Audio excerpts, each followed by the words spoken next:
halkani waa BBC waxaan idin kala hadlaynaa mowjadaha gaagaaban efemyada magaalooyinka qaar iyo internetka cinwaankeenu uu yahay bbcsomali.com.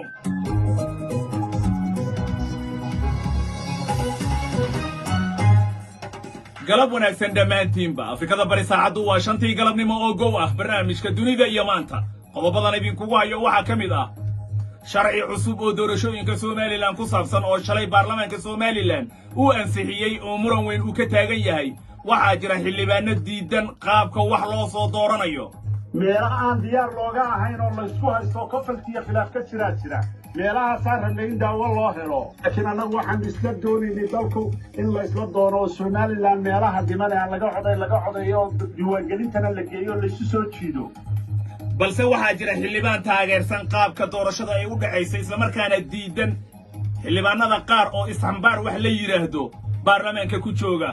maamulka Mandera waxay walaac ka muujinayaan xiriirka magaalada Beledxaawo ay la leeyihiin kadib markii la sheegay Kenya inay dad ku dishay degmada Ceelwaq sidoo kale Jubbalandna dilkaasi ka dhacay deegaanka Ceelwaq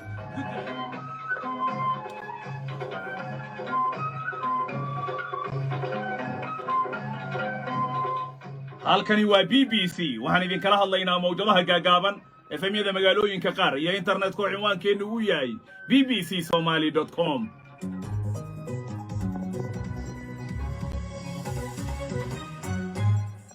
maalin wanaagsan dhammaantiinba afrikada bari saacaddu waa 5tii galabnimo oo gow ah barnaamijkeena dunida iyo maanta qodobadan idinkugu hayana waxaa ka mid ah madaxweynaha Soomaaliya Maxamed Cabdullaahi Farmaajo oo ka hadlay gooni isutaaga Somaliland iyo aqoonsiga ay raadinayaan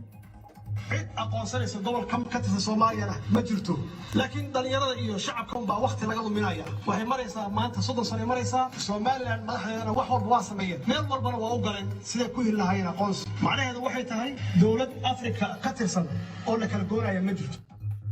amuurtaasi waxaa ka jawaabay madaxweynaha Somaliland Muuse Biixi Cabdi oo wuxuu yiri halka maanta dadka Soomaaliyeed wax wada qabsato oo isu wada cisay laakiin waxa weeye waxa gaaray Somaliland iyo aqliga xamayaba shaqo Soomaaliyeed Soomaaliya ma kala dadka ay ma joogaan kuma ay isoo keenay